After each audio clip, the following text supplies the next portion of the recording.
Now I'm going to turn it over to our first department review. So that's going to be for chemical and biomolecular engineering. So I asked the director, Daeyeon Lee, Dr. Daeyeon Lee, to unmute himself and begin his presentation.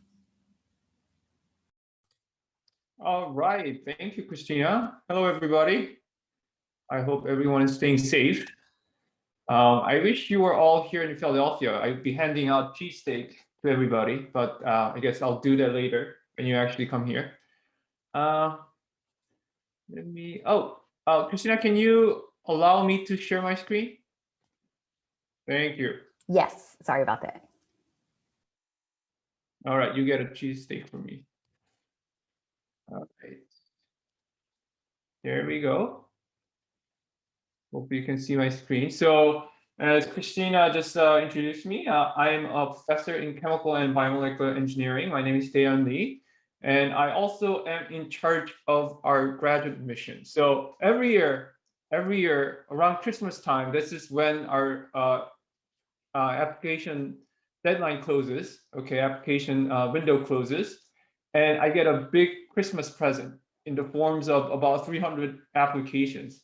And it's really inspiring to read everyone's letters, recommendation letters that professors write about their students. And I actually get to know students much better than they know themselves. Okay, and we have some really fantastic students that are in our program. So I'd like to give you a brief glimpse into what our program looks like. Okay, all right, so let's see. And if you have any questions, just stop and it's hard for me to read the chat while I'm giving this presentation. So maybe Christina can take a look at the chat if there's any questions that I can answer. Absolutely. All right, very good. So, all right, so Christina already gave some introduction to our university and school.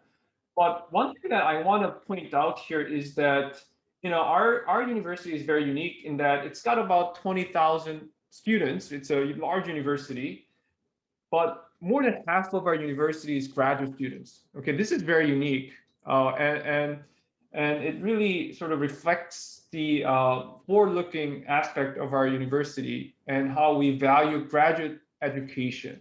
Okay, there are programs that are very good programs that are more undergraduate focused, right? Whereas we place huge emphasis on graduate program. And also another thing that I want to point out here is that all schools, this includes, not only engineering, but medicine, design, law, all these schools are in one location. And this really gives us a great opportunity to collaborate with people. So for instance, just by looking at my own example, I'm in engineering, but I have collaboration with medicine. I have collaboration with vet school. I have collaboration with design, and also most recently, dental school. This is possible because we can walk from building to building, lab to lab, just without taking any transportation means, and this really lowers the barrier for collaboration. So our department is named Chemical and Biomolecular Engineering. It was founded in 1893, and we like to believe Benjamin Franklin is actually a chemical engineer, and I can tell you a story about this, but given the time, I'll just cut it there. But our department is the oldest continually operating program in chemical engineering in the US. Okay, so there's a long qualifier here. So the very first chemical engineering program was actually founded in the MIT, but there was a gap in their history. They actually went away and then came back, whereas our program has existed continuously since 1893. So we are going to be approaching 150 years, not too long from now. And again, this is something that I already talked about, that there's a lot of interdisciplinary research between departments and schools. Okay. So this is the faculty. Depending on how you count, who's in our department or not, our department comprises approximately 20 primary faculty who are shown here. And then we also have these secondary faculty members whose primary appointment are in different departments, but they basically can take graduate students from our department, and they also interact with us quite regularly. So I want to actually point out one particular professor who is the newest professor in the department, who is shown here, Jennifer Wilcox. She joined. She brings tremendous expertise in carbon capture. So for those of you who are not familiar with this concept, so one of the things that really threatens exist of human being is climate change, right? And one of the causes of climate change, people believe, is the greenhouse gas emission. Um, and the big part of this greenhouse is CO2. So carbon capture is a technology where you actually capture and sequester CO2 from flue gas, from vehicles and whatnot. And she's the world leading expert in carbon capture. And we were very fortunate to recruit Professor Wilcox to our program. And she has a joint appointment between engineering and School of Design, which is pretty unique. Now, she's such a leading figure that she was recently actually appointed as the Principal Deputy Assistant Secretary by the Biden administration. So in addition to leading a research program in our department, she's now leading this national cause to mitigate the negative impact of using and relying heavily on fossil fuel. Okay, and Professor Wilcox is just one example of leading faculty members in the research community. So this is somewhat arbitrary, but we have multiple areas of strength within the department. And I'll talk a little bit more about this, computational efforts, but obviously energy is huge these days. So I would say this is energy and sustainability. And then because of the proximity of medical school, we have, a number of people that are doing interesting work in the domain of cellular and biomolecular engineering. Another huge strength at Penn, not just in our department, but across departments as well as schools, is material science. Okay, so you'll hear from Professor I-Wei Chen about material science program, but we have huge strength within chemical and biomolecular engineering in materials assembly, especially in the domain of soft materials, materials that are squishy, like cheesesteak is squishy material, right? And then again, colloidal and interface science is another example of soft material related research domain. So these are some of the strength areas within the department. So I want to show you, I talked about how interdisciplinary research is huge here at Penn, and I want to show you an actual example. Okay, so this is a typical project a graduate student would be involved in. So let's say you're a graduate student that is in Professor Diamond's lab, and he's a hemodynamics person, meaning that he studies blood. Okay, he has this collaboration with a person in hematology in the medical school. Okay, and he also collaborates with Professor Sino, who uses computational means to understand how blood clot forms in underflow. Okay, so you see these blood clotting forming inside a channel, right, like a blood vessel. And then he also collaborates with Professor Ravi Radhakrishnan, who has joint appointments in CBE and BE, and he's the chair of BE right now, bioengineering. But Professor Radhakrishnan uses systems biology to understand this clotting event. So there are these pathways that are triggered or downregulated, upregulated when you have blood clotting event. Okay, so a student in Professor Diamond lab would be working with a student in Professor Sino's lab, or a student could be co-advised between Professor Sino and Professor Diamond. Also, really interesting thing about students in Professor Diamond's lab is that they carry around these pagers. Do you know what pager is? You guys are too young to know what pagers are. So these are these things that you carry around. So you'll see medical doctors carry these things around, and it will actually beep when somebody needs to talk to you. The reason that these students have a pager is that if there's a patient with specific condition that arrive at the hospital, the pager will ring, and the student will run to the hospital, which will take literally 3 minutes from Professor Diamond's lab to the hospital, and they'll get the blood sample. And they'll do these kind of experiments to analyze the blood.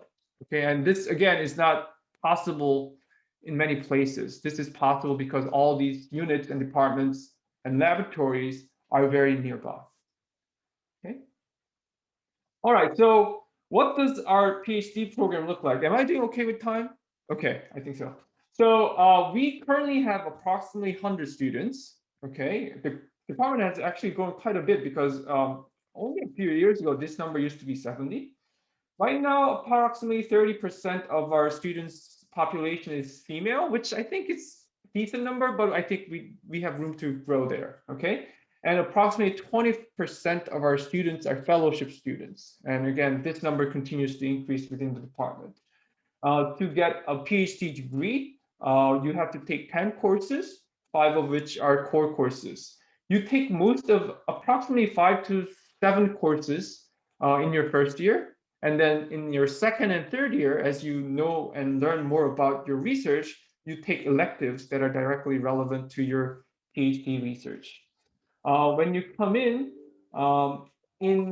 say October to November frame, so you'd arrive in late August or early September, and in the first couple months we have basically this process that looks like speed dating. Okay, you have professors who are presenting open slots and positions in their research groups, and students are actively discussing and talking to professors about possibility of joining their labs. Okay, and students are assigned to professors late October to early November. And the way this is done is that students will, after meeting a bunch of faculty members, students will write the names of the faculty that they want to work with. And usually about 80 to 90% of the time, students will get either their first or second choice. Okay, and we make sure that students are always placed in a lab where they will be able to do the type of research that they wanted to do. So for example, let's say let's see a student, Jake, joins, right? Jake wants to do energy research. We're not going to put Jake into a lab that does cellular engineering. Okay, we are going to make sure that Jake joins a lab where they're doing energy related research. Okay, and then there's obviously things like qualifying exam that occurs at the end of the first year, and then thesis proposal usually occurs in their third year. Students work hard, write a bunch of papers, and they graduate right around fifth year. Okay, if you look at about 100 students, we have maybe less than 5 students that are in their sixth year and so forth. So most of our students will graduate right around their fifth year. Okay, any questions here? No? Okay. Not yet. All right. So our university looks like this. I think Christina might have shown some a map of our university. Engineering buildings are sort of over here. Okay. So Philadelphia is over here. The center city is over here. Okay. And then this is the university, and our engineering buildings are sort of in this area. And the buildings that our departments are located, or our laboratories are located, are sort of spread in these locations. Okay, so Christina showed a picture of Singh Center. Our department office is in Town Building right here, which is one of the oldest engineering buildings in the country. We recently renovated it, so the inside is very nice, but it's a very nice building. And as you can see, the hospital is literally a block away, right? And this is again very important for collaboration. Physics is in this building right here, okay, and chemistry is in this building right here. Again, very close. And these are again many of our colleagues that we collaborate with. So I mean, I wish you guys were on campus so that you can see these buildings, but these are what the buildings look like. Actually, this is important. A lot of our computational faculty members are in this building right now, okay? And this brings me to my next point here, which is that we have this wonderful institute called PICS, Penn Institute for Computational Science, okay? And computational research is becoming more and more important, not just in chemical engineering, but across all engineering disciplines. Okay, and chemical engineering, our department has sort of had this inkling that this would become the case. So if you look at the make of our department, a high fraction of our faculty, this number is actually a little bit outdated. This actually is higher now. A good fraction of our faculty are doing computational research. So if you're somebody who's interested in computational research, there's no other place like Penn, okay? And if you're even doing just experimental work, I'm an experimentalist. Many of my students publish papers that are computational. Why is it possible? Because we have such a large number of faculty and students who are doing computational work. Collaboration with computational people is very natural in our department. Okay, and there are obviously lots and lots of centers and institutes if you're interested in doing biomedical or biomolecular engineering related research. I just wanted to show you this to tell you that there are just many opportunities for collaborations. Also, there are a lot of really exciting opportunities to get involved in student organization. Okay, so these are just some of the examples. So AWE is huge on our campus. Many of my own students are involved in AWE.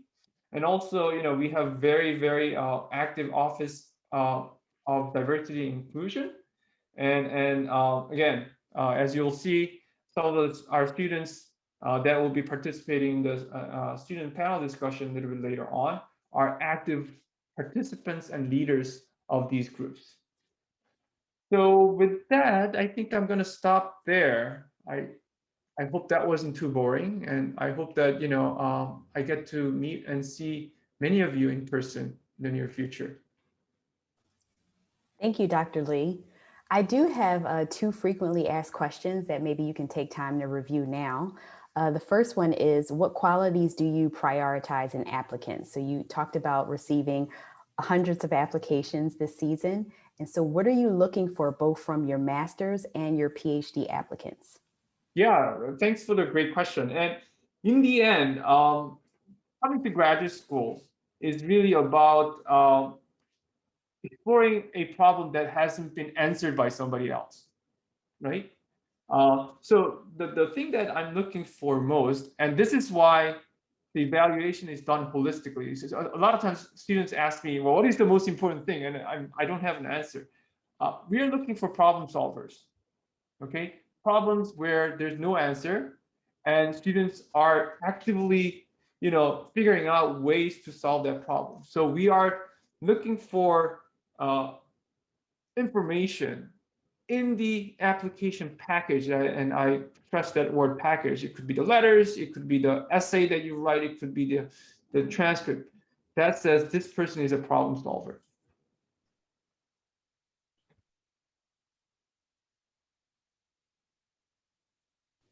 All right, great.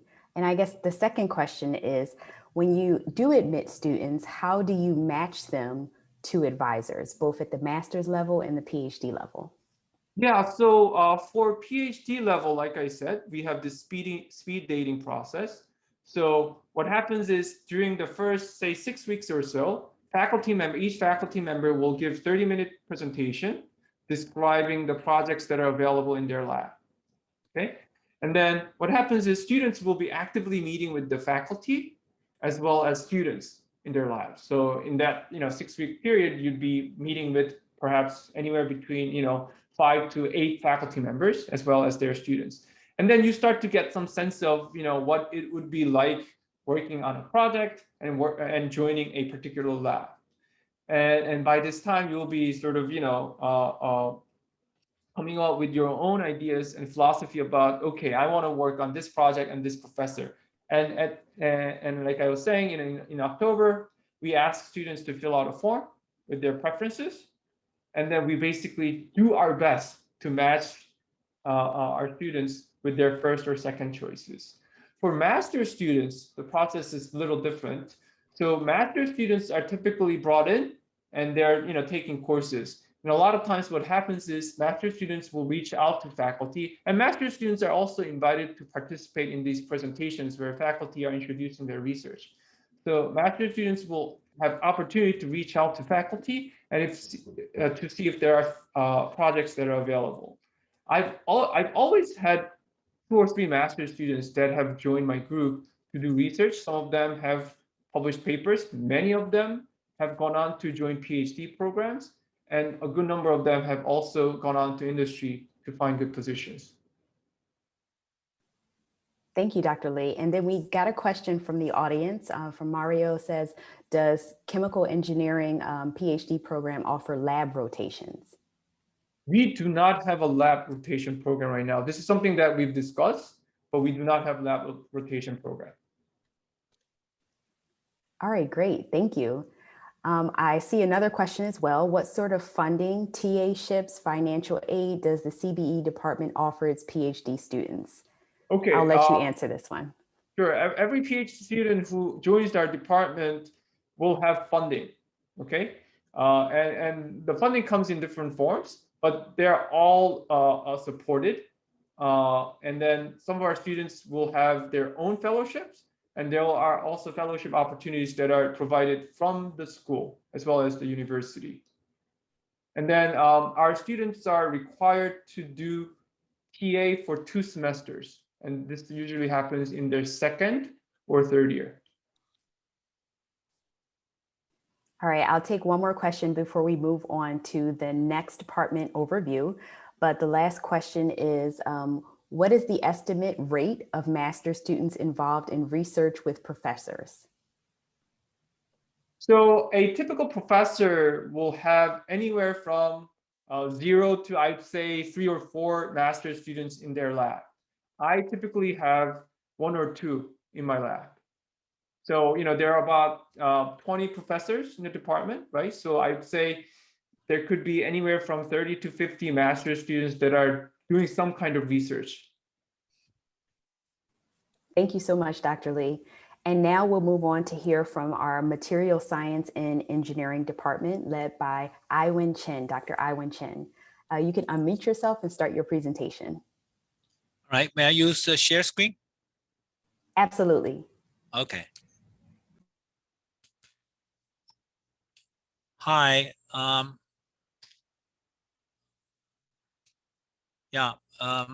I will just go through a few slides with you, as usual.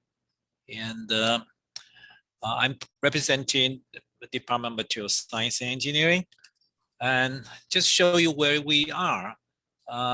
This is our department, the yellow one, and this is the eastern end of the campus. So this is like the gate of the university. On the other hand, don't get the impression that we are at the outskirts of the campus. In fact, the campus in West Philadelphia does not just include Penn campus, but also here, the Drexel campus. And all of these areas are very active student area, and you will really feel this the center of activity. And if you just walk a few minutes across the river, you'll get into downtown of Philadelphia, which is also very interesting. Department is relatively small. In fact, it's the smallest in the School of Engineering. And we have 13 full-time faculty. A couple here are not research faculty, they are teaching faculty. The ones that are circled are members of National Academy of Engineering, and the one that have triangles next to them are directors of major research centers, nationally funded research centers. So even though we have a very small department, the department does have a lot of funding, and this is the number of the department, and this is the number of the school, so we are very well represented. Although the department is small, for both master students and PhD students, they actually have access to a much larger material enterprise on campus. And this is what we call the graduate group. And of the graduate group, we have altogether 67 members. drawn from all areas of material expertise on campus. Some of them may be in School of Arts and Sciences, like physics and chemistry. Some of them may be in medical school. Some of them may be in geology, and so on. So you do have a very wide choices of a research topic to go into, and some of them are listed here. All right, I'm not going to go into details of these areas, but I just want to leave you a very abbreviated, simplified impression of what material science and engineering is about. Okay, so in very simple words, we are using physics and chemistry and try to mold them into materials. And this is the part of engineering, and you may say, this is the part of the science. And molding the two together is really the essence of material science and engineering. And of course, making is the creation process. So it's not just the process of making it, but also the process of conceiving and creating it. And that is also part of the engineering, but this engineering is definitely guided by science and also a feedback to science. All right, the material department is blessed with wonderful, wonderful staff. Here I'm showing you Irene Clemens, and anyone who is going to apply to our department is most likely going to deal with her, and she's just a wonderful person. And just last week, she was awarded Pillar of Excellence Award in the university. And imagine what kind of honor it is. We have thousands of staff, and only 3 of them were selected for Pillar of Excellence, and she was one of them. I'm first showing you our master program. I'm not going to go through the number, but you can see that this is their class picture. And if you count, there are about 50, 60 students, because not everybody bothered to come to graduation. Now I want to say something about our master program. We are very proud of them in many respects. In our opinion, the quality of our master degree students are actually better than many PhD programs elsewhere in the United States. And indeed, 20 to 25% of our students decided to go to PhD program elsewhere. And these are the places where they came from. And you see that they came from all over the places. But I do have to tell you that if you come from Pennsylvania, New Jersey, New York, Ohio, you should feel very comfortable with it, because half of our graduate students come from these neighboring states. So we do feel very neighborly. And this is our PhD program. Again, I'm not going to tell you the size, but roughly we have about 60 students. And to give you some idea of what the social atmosphere is like, the total number of PhD students is about the same as the total number of master students, and about the same of the total number of undergraduates. So the department is really well balanced in undergraduate program, master program, and PhD program, and in all social events, they do mingle together nicely. I'm sure there will be questions asked what kind of research they do, what kind of support they have, where do they go? And I will answer those, but I also will talk about it toward the end. An important part of the PhD program, of course, is the research. And they are doing cutting edge, impactful, and in this interdisciplinary research for their thesis. And they do have a well-renowned faculty of 67 members that I mentioned earlier to draw upon. I show you a map earlier, and this is where we are. And this glassy building is the one right next to us. In fact, this building and our building are internally connected. And this is our nanotechnology center. And it's really a very nice gateway to the campus. It actually looks like an opera house at night. It's really a nice building to work with and to admire at. All right, so just to show you a few pieces of equipment inside. These are 3 electron microscope, and in fact, these are 3 so-called transmission electron microscopes. If you don't know about it, don't worry about it. You are likely to use them and to learn why and how they work when you come here. And I also show you the age, and you see they are all brand new. And together, these are about $4 million. And they go from very low temperature to all kinds of in situ stages and have this state-of-the-art resolution. By that, we are talking about 0.2 angstrom. And this is another piece of a microscope, but it's not just a microscope. It's actually a combination of 3 things.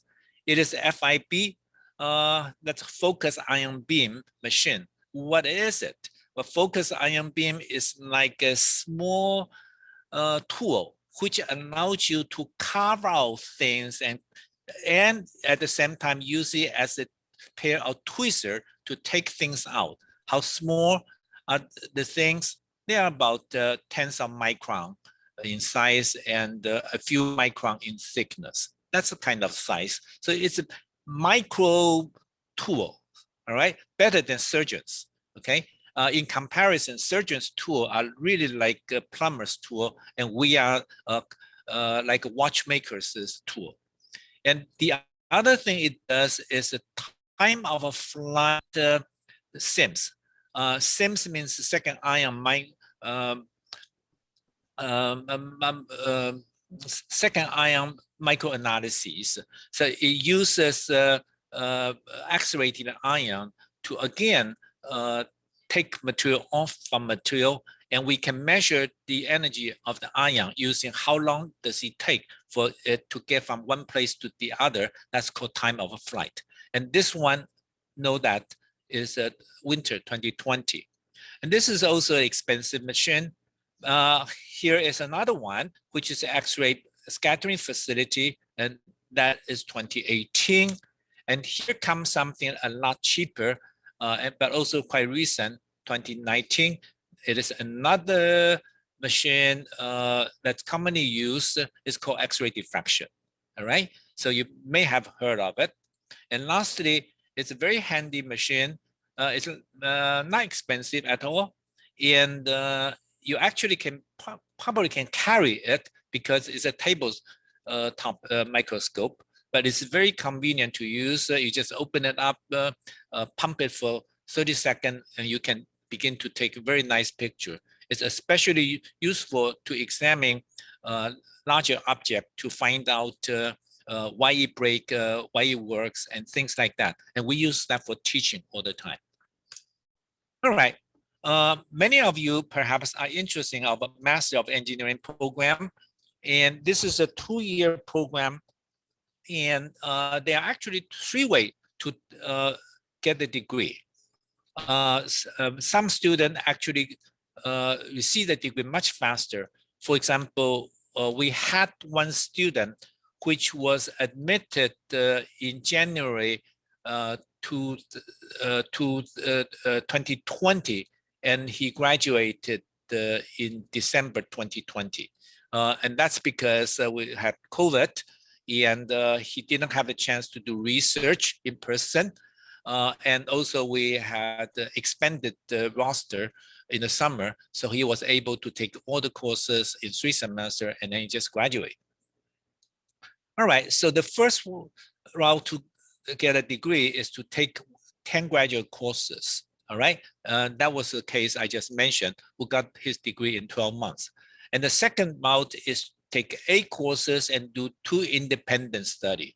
That's basically research. And the third one is to do even less course, 7 course and with 3 independent research credits.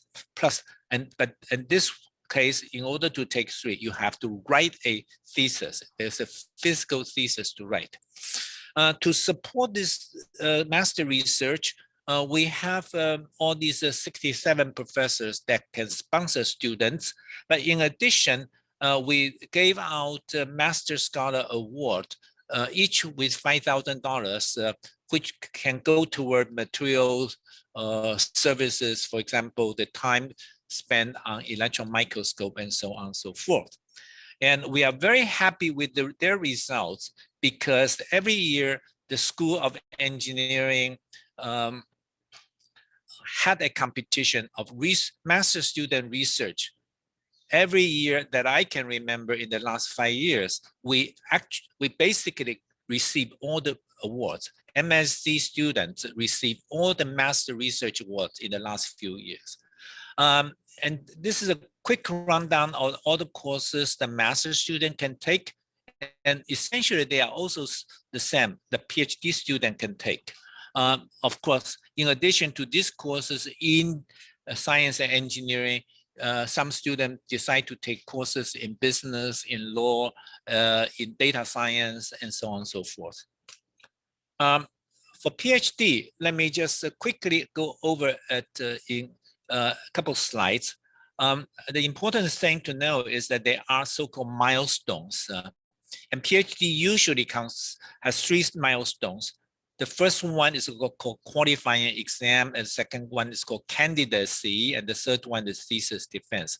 And I have the time written down precisely for those students who will be entering this fall. And this is because all these dates are institutionalized, and we do make sure that our students make progress. As to when they get their thesis done, and that will depend because thesis research is by definition original and therefore risk-taking, and therefore it's more difficult to predict when they will get it done. However, typically it's done within 6 years. In the first year, they take 7 courses, and 3 of them are required. The other 4 depends on your interest in your background. And then the second, at the end of the first 2 semesters, they take a written exam after writing a paper about the topic. They have done some independent literature research, and they defend their conclusion and answer questions. So that's the first milestone. And then the second milestone is to write a proposal for their thesis. And this is done in the 5th semester. And again, to orally defend it in front of a committee. And once they are done, they have achieved candidacy. And after that, they will just have to write their thesis, which need to be independent research, original research, and that's usually done within 4 to 6 years. All right, and after that, you graduate. After that, you go down the yellow brick road to the next phase in your life. Here I want to say a few things about our student. Our students do not necessarily go down one path or the other. I mean, you use your imagination and you can be anything. And I will quickly give you a few examples. The student who is going to graduate this fall with me, she's likely to go to industry, even though she could probably do many other things. She's so capable of so many things that I'm sure she'll be very successful. But she decided to go to industry, and she actually came from industry. The student before that did a thesis on battery, and he joined a venture capital. A VC investment company, a US company, but is dispatched in China. The third student did the thesis of low temperature physics of thin film for digital memory, and he went to Wall Street to be an investment banker. The student before that is currently doing postdoc at MIT, and he was interviewed at Berkeley last year, and then the faculty search was called off. So he is doing interview right now again elsewhere and try to find a faculty job this year. His wife is already appointed as assistant professor in University of Houston. So, so you see that there's not a single route after you that you have to follow after graduation. You go to industry, you can teach, you can go to Wall Street. And in that respect, Penn is a very prestigious university. So even though our PhD students are not necessarily specialists in finance and other aspects of investment, because of the excellent reputation of the university, they get higher up by those Wall Street firms if they are so interested in that career. All right, so that's basically it. Christina will be happy to send you all the links that may be helpful to you if you want to find out more about Penn and about us. Thank you. All right, thank you, Dr. Chen. Actually, while you were speaking, your presentation generated a lot of questions, and I was wondering, I tried to answer a lot of them, but I have two for you. So the first one is, what is the likelihood of getting admitted to one of your programs if you are placed on the wait list? Usually, I mean, this is a little bit different from undergraduate and from other professional schools. I think that the previous speaker, Professor Daeyeon Lee, also mentioned we support all our PhD students. So every PhD student who is offered admission is also offered full financial support, and that will last throughout your year of study. And therefore, basically, we don't have any wait list. You are either offered admission or you are not offered admission. As to the master's student, we have rolling admission, and we offer to about 60 students, and typically 40 of them show up. All right, thank you. And then the other question I have is there any advantage for someone applying to the PhD program with a master's degree versus applying with just a bachelor's degree? Well, that is a tricky question. I will say usually not. On the other hand, Christina will be very happy to tell you that we do have a Bridge to PhD program, and we award that to very worthy, highly selective students. And the pilot program will start this year, and it will give the student additional freedom of 1 extra year to 2 extra year to solidify their interest. And if they like what they do and they do well, they can continue on with PhD. And this bridge program will come with all tuition and fees paid, plus a very reasonable stipend. And I think it's being discussed, and it's perhaps even possible for the stipend to be supplemented by some research stipends. And such student will also have the opportunity to do research in one lab or the other. All right, great. Thank you for your questions. I think that's all for you in particular, but I'd like to open it up to the student panel at this time. We do have several graduate students joining us from both the Chemical and Biomolecular Engineering Department, as well as the Materials Science and Engineering Department. So firstly, I'd like to just ask the current Penn graduate students who are on this call, thank you for joining us. We welcome you.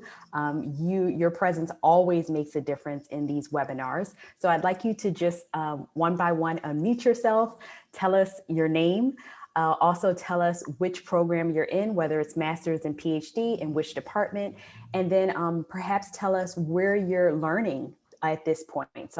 All of us are doing remote learning, so where are you? Hi, Christina. Maybe I can go first. Yeah, hi everyone. My name's Joe. I know something is displayed differently. That's my legal name. I go by Joe.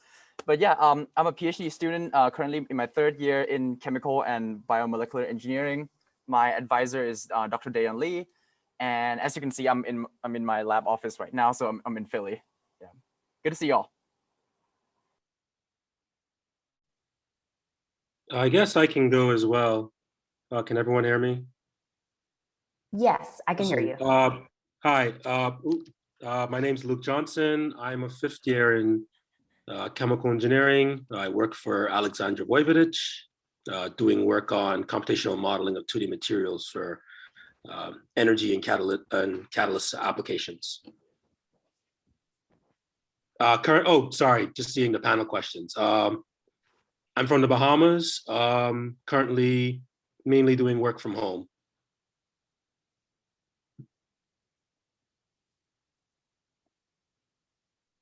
I guess I'll go next. My name is Ana Alvarez. I'm currently a 5th year PhD student in material science, studying under Professor I-Wei Chen, who you just heard from.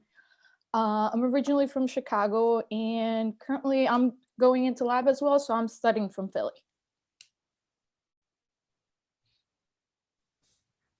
Hello, my name is Gabriel Vega Vallido, usually go by Gabo. I am from Puerto Rico, born and raised, and I'm currently in Philly, and I'm pursuing a PhD in material science in the Vivek Chenoy group.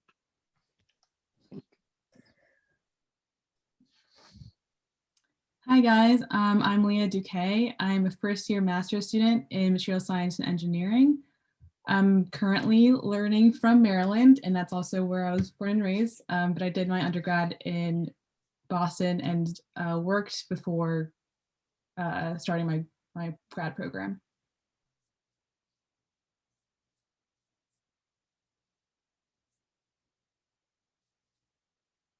So,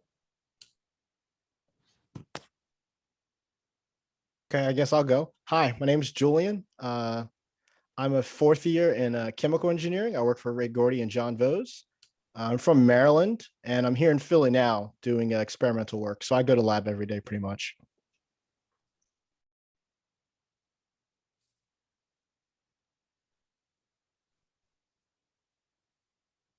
All right, great. Thank you. Did I interrupt any students who want to speak? All right, great. Well, thank you for being here, everyone. It's good to see that so many of you, while we're working remotely, are still able to access labs. So I know that's a question that comes up often. So thank you for sharing that. And so my second question to our graduate students, so what factors led you to applying to Penn? I know a lot of the people on the call now have already applied. There are a few who haven't yet and perhaps plan to join us in the following year. But for those who have applied, help them to understand why you decided on Penn Engineering. Was it something about your advisor? Was it something about the instructors or staff you engaged with? Give us some insight.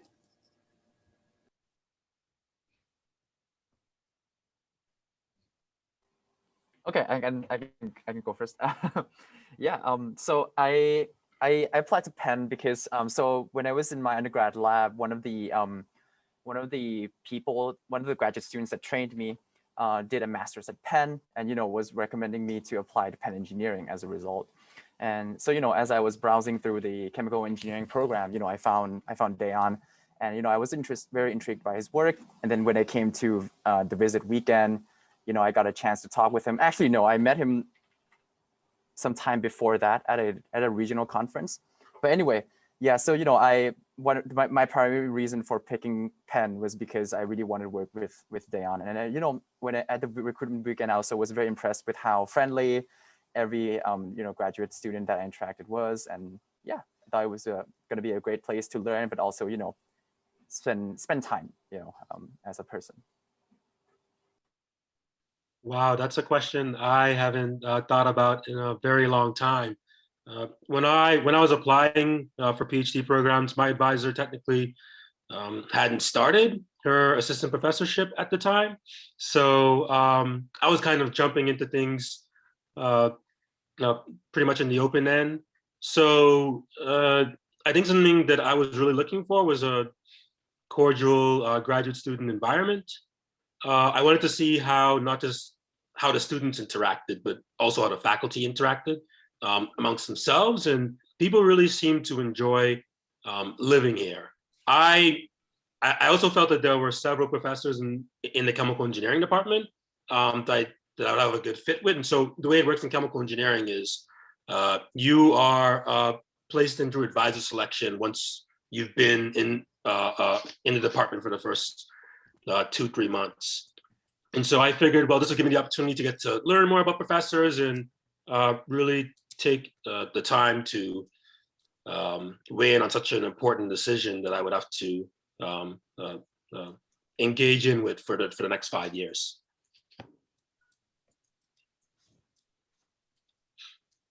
And I went to live in a city, if that makes sense.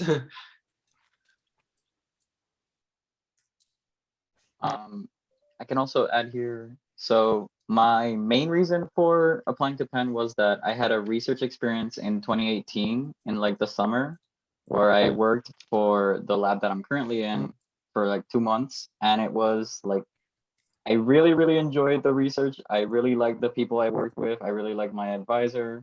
And also Philadelphia is a very nice city overall. Of like all the ones I visited in the States, it's probably my favorite.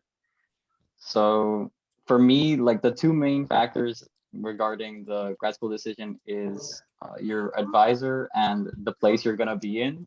And since those two things for me were like pretty A-okay, that was like the main reason. Oh, sorry for the interruption. If you just join us, please mute your microphone unless you're speaking.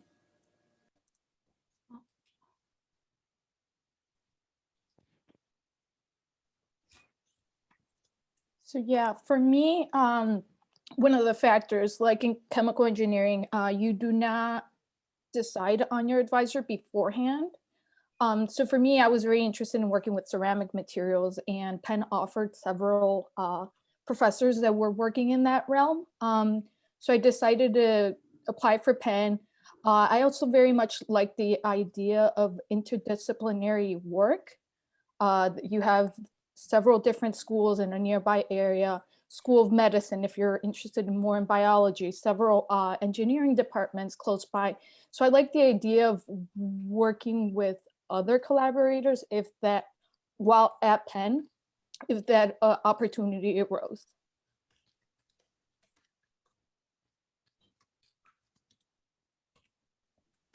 So I'll go next. So for me, I worked in a medical device company for a couple of years, and my undergrad degree was chemical engineering. I wanted to supplement my learning with material science just because we were working with polymers. Penn has a couple different departments that work with polymers, and like other factors that I considered are just the networking opportunities that I'd have and the flexibility of the master's program for like taking other classes like business classes. I'm taking an entrepreneurship class right now just because my interests are varied and I do plan to go into industry afterwards. So I liked that flexibility that it had. And as someone mentioned in the chats, there's a lot of opportunities to join clubs and extracurriculars that'll help you network with people. Even though we're remote, I've had a lot of chances to do that.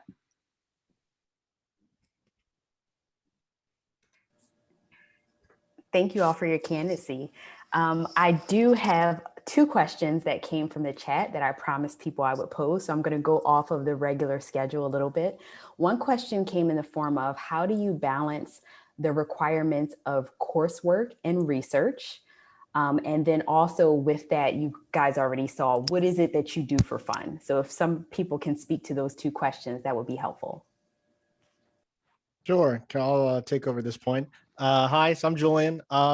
Yeah, so work-life balance, very important.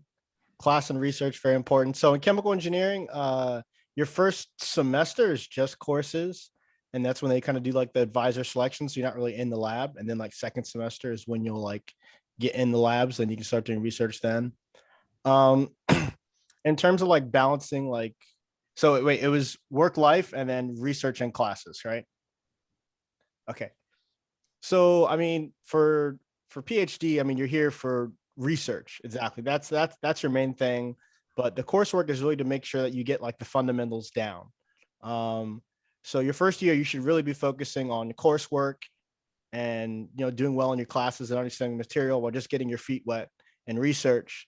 And then whenever your quals are, it'll vary by program. And then second year, you should think about really picking up your pace and your research while wrapping up any courses you have. Most of the advisors, at least in chemical engineering, want you to get your courses out of the way. I'm sure they're similar in other departments as well. And if you want to take extra courses, kind of like not related to your research, then you can do that later down the line if you have that discussion. In terms of like work-life balance, I mean, for me, there's like a lot of stuff to do in Philly. Not so much now because of like COVID, but in general, I mean, I like, biking around the city, going to different bars and restaurants and trying all the different foods. And Philly has like a tons of like different museums and like outdoor festivals and things like that. So there's really a lot to do in Philly. You won't ever get bored. No, it's not always sunny in Philadelphia, but it is often.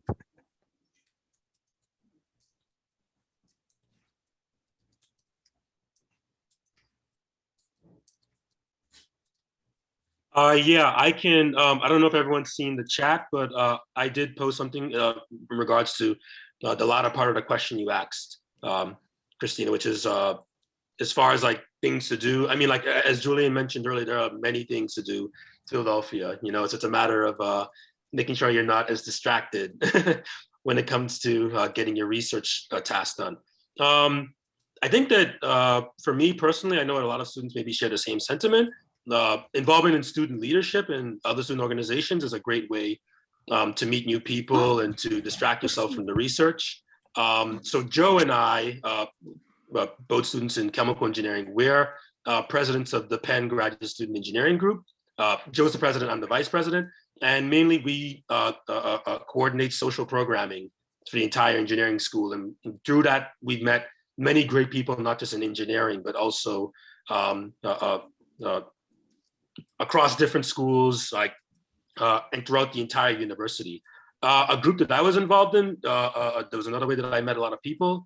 And of course, like this is just like a small sample of many of the other organizations on campus. I was involved in the Penn Biotech Group. It's a pro bono consulting group and I think someone asked about this earlier, like opportunities for internships and jobs. So that allows you to get like real consulting experience, right? In the case of like management consulting or healthcare consulting, they're real clients, real projects, and it's a heavily respected program and organization in general. So like if you're looking for more of the opportunity to take on professional challenges, kind of like as a side hustle for your PhD, Penn is the great place to be for those things.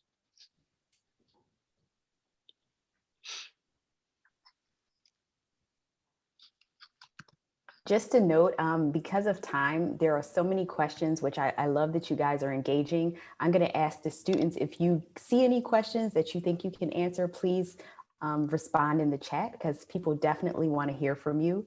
And with that in mind, I want to just pose questions that I think are general for everyone here could benefit from hearing the answer. So for example, one question came about the qualifying requirements. Qualifying exams, whether those were oral exams or written exams. Could you talk about how you navigated the qualifier requirement for your specific PhD program?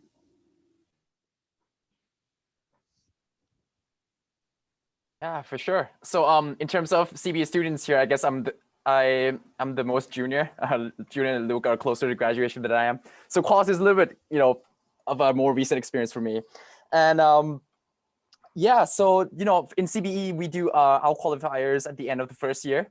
And the qualifiers consist of a question and answer part where you're given a problem. Oh, no, actually a set of problems, 3 problems in sort of the 3 main fields of chemical engineering. And then you're given an hour beforehand to prepare your answers. And then you go into a faculty panel where you present your answers. And the catch here is that you don't have to actually, you don't have to perfectly like get all the answers from the get-go, right? The faculty will give you guides along the way, and they will assess mainly how you approach the problem. What is your thinking process like, more so than whether you could get the answer. So that's the first part. And then the second part involves a quick 15-minute research presentation where you just want to see, for a semester, what have you done? What have you learned? And what are your future plans for your research? So it's a quick 15-minute talk, which is in terms of number of slides, more like 8 to 10 slides. So it goes by very quickly. And then the faculty asks you a few questions and you're done. It goes by pretty quickly. Now in terms of preparing for the questions, right? The department has like a question package. They'll give you all will be given that package. And then you spend the entire semester kind of spacing out, trying out those practice problems. And many students across from many previous generations, we have kind of compiled a answer key. No one's sure what the perfectly correct answers to those questions are, but we have compiled our best efforts. So you have the resources, ample resources available for preparation for the qualifiers. This is speaking for CBE at least. Yep. Yeah, and I think I'm the one to answer it for the MSE. So in MSE, it's slightly different. It is also at the end of your first year. As Professor Chen mentioned, what you do is you look at a paper in the literature already, and you go through its flaws, its weaknesses, its strengths in a 20-page paper that is submitted at the end of the spring semester. A couple weeks later, you will deliver a 30-minute presentation on your paper, going over the work presented in the paper and what you saw. And then from then on, it's a 15-minute presentation, as well as any research you've done up to that point and where you plan on going forward as a PhD student. Then the committee, which is, it ranges anywhere from 3 to 4 professors. I think it's been down to 2 as well a few years. What happens is they will ask you questions about your presentation regarding the paper itself, your research, or any of the core courses. Like in CBE, I don't think you're expected to, and you're not expected to answer everything. It is highly valued to show the professors how you attack difficult problems. So even if you don't know the answer, how you would go about progressing in the right direction. And that is a way of valuing or seeing how you fare in the PhD program. And then at the end, day or two later, they'll let you know the results. If you don't pass, you will have another opportunity to retake in 6 weeks. So it's not a pass, fail, you're out. You will be given another opportunity and been told what you might need to strengthen a little bit on.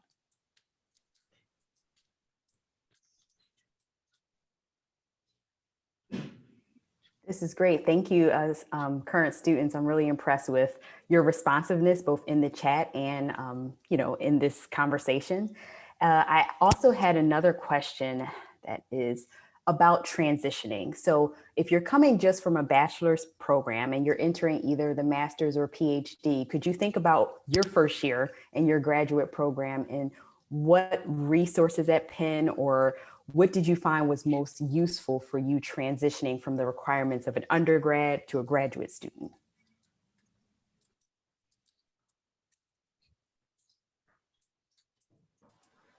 As Julian have mentioned, in CBE, when you first start, you mainly do courses. You are not really expected to start your research yet. I mean, you can start talking with professors, and if they want you to start and you can start, I mean, hey, all the power to you. But the expectation is mainly to do well in your courses. And for those coming in from an undergrad program immediately, I feel like so I'm part of that category. It doesn't feel too different from undergrad. The routine's pretty similar. You do weekly problem sets, and the grind is the same. Now, if you I found that for my classmates, those that work beforehand, or took a pause from coursework prior to coming to grad school, there's a bit more of a transition stage, coming back into the grind of of doing problem sets every week, and having to just having to go to classes all day, and then after that still have homework to do, right? So I don't know if Julian or Luke have anything to add, but for me, the thing that helped the most with the transition was the classmates. In CBE, when we were first years, we're given one common office space. So, we not only go to classes often together, but we see each other all the time. And then when we work, we help it's very easy to kind of help each other out. And that part really, really helps with the transition and also creating class spirit. That's hard to do in the virtual environment, but I was lucky to get here before the pandemic, and that was the experience I got, and something that I found really helpful. Yeah, I second that. The office we get, like our first year, is very helpful for me. Just to get through classes, you talk about homework and things like that. You can do problems together, help each other out. And then when it comes to quals, it's very helpful as well. Because you just have a bunch of problems and you kind of have just to work through them to kind of prepare yourself for the qual. So that joint office is very helpful for it. It definitely eased the transition. Yeah. So adding to that, so I arrived in the middle of the pandemic. So this is my first year. I arrived in September, and it was it is very hard to interact with people or make friends while in the middle of a pandemic and landing on a different place. But I cannot stress enough how important it is to find at least one person, hopefully 2 or maybe 3, that they're in your classes and you can work with them really nice, because grad school can be very hard, but it gets a lot easier if you can share the load with people that you like being around, talking to, and working with. So definitely don't be afraid to find friends, because everybody's in the same situation and everybody just wants to get through the really difficult stuff. So yeah, that would be my advice for transition. I'll just add really quickly that there is a learning center, Weingarten Learning Center, that you could use to make appointments with staff to help you. I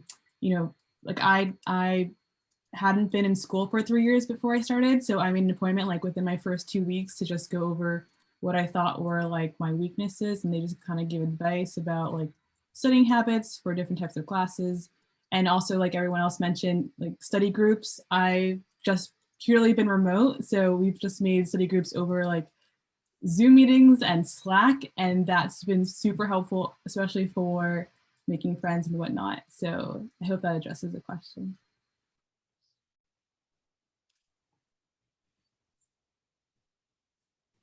All right, as we prepare to close out, thank you graduate students for participating and for prospective students for engaging in this conversation. I have one more question for our graduate students, and that is, what advice would you have to offer these people on the call? They're all prospective students, most of whom who have already submitted an application and have either been admitted or are awaiting a decision. So what advice do you have for them as they think about not only preparing for graduate school, but how can they set themselves up to really best benefit from being at Penn?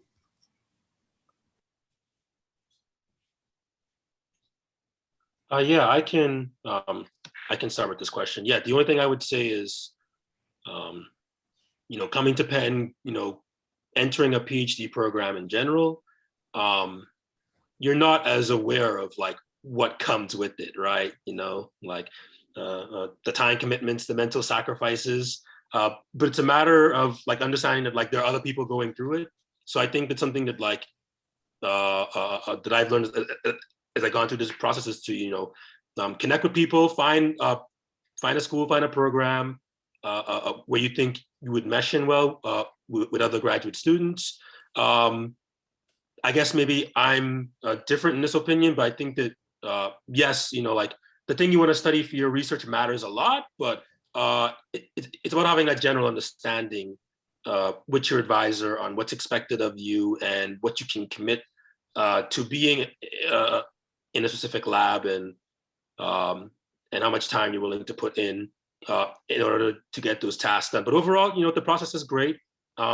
Meet people, find several people that you can work with in your first year, people that you can find lasting relationships with to get you through the next 5-6 years of this.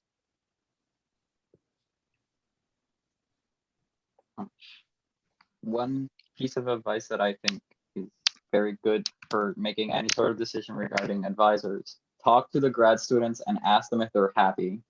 Grad students are generally very honest. They will tell you what's what. And this is very, very important because you're basically marrying this person for like 5 years. So you want to make sure that they have had happy marriages before, so that you can also be happy there. And yeah, like, don't be afraid to ask that question because they will tell you, like, they want to tell you. Like, we're trying to help each other. So. One thing I'll add, just like general advice that had been given to me, is like, just for any big decisions you make, just try to look like 10, 20 years down the line, see where you want to be, and like maybe find someone who is where you want to be that far in advance. Try to just talk to them, see like what they did, what they might have regretted not doing, and see if like you can get those tools at the school that you're applying to or looking to. So that's sort of what I did, like informational interviews, just talking to people in general, just getting a general idea of what you want to put in your toolbox, essentially, and if that school fits that or program fits those skills that you want to gain. What everyone has said so far is very important, and to pick one advice is pretty hard. But if I have to pick one, I want to say that undergrad to me feels like a sprint. 8 laps of sprints. 8 semesters. Or more or less. Depending on your experience.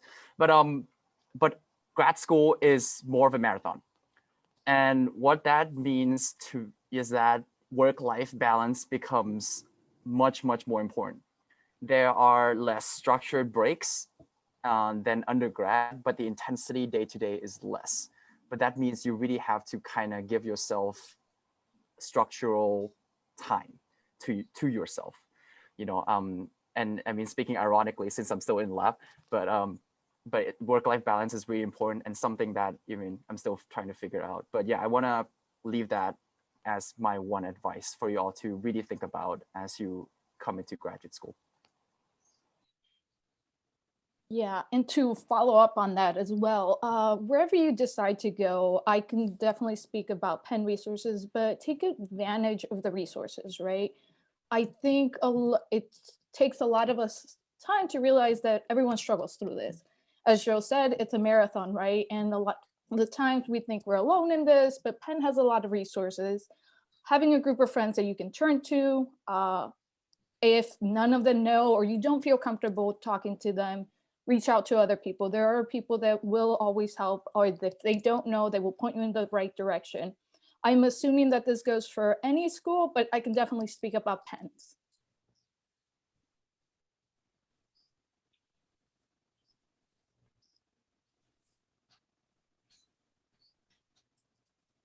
Thank you all for your feedback. I appreciate you being here. We're going to close out, but you're welcome to stay on to answer questions within the chat.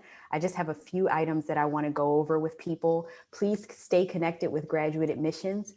We often have events like this for recruiting. And when we do record these events and we put them on our Penn Engineering Graduate Admissions YouTube channel. So as you would expect, this recording will be on our YouTube channel no later than Monday. So please look out for that and make sure to subscribe to the YouTube channel so you get alerts anytime we post any new information that might be useful to you.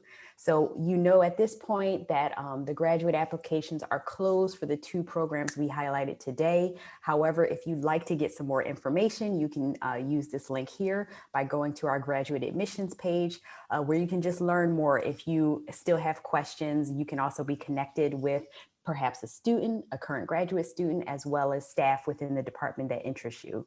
So thank you so much for being here with us. I really appreciate you taking out your time, your evening, both our prospective students and especially our current graduate students who are, I think it speaks to how much they feel a community at Penn, that they agree to do events like this. So I really appreciate our graduate students, and I hope to see you all in the fall. Take care.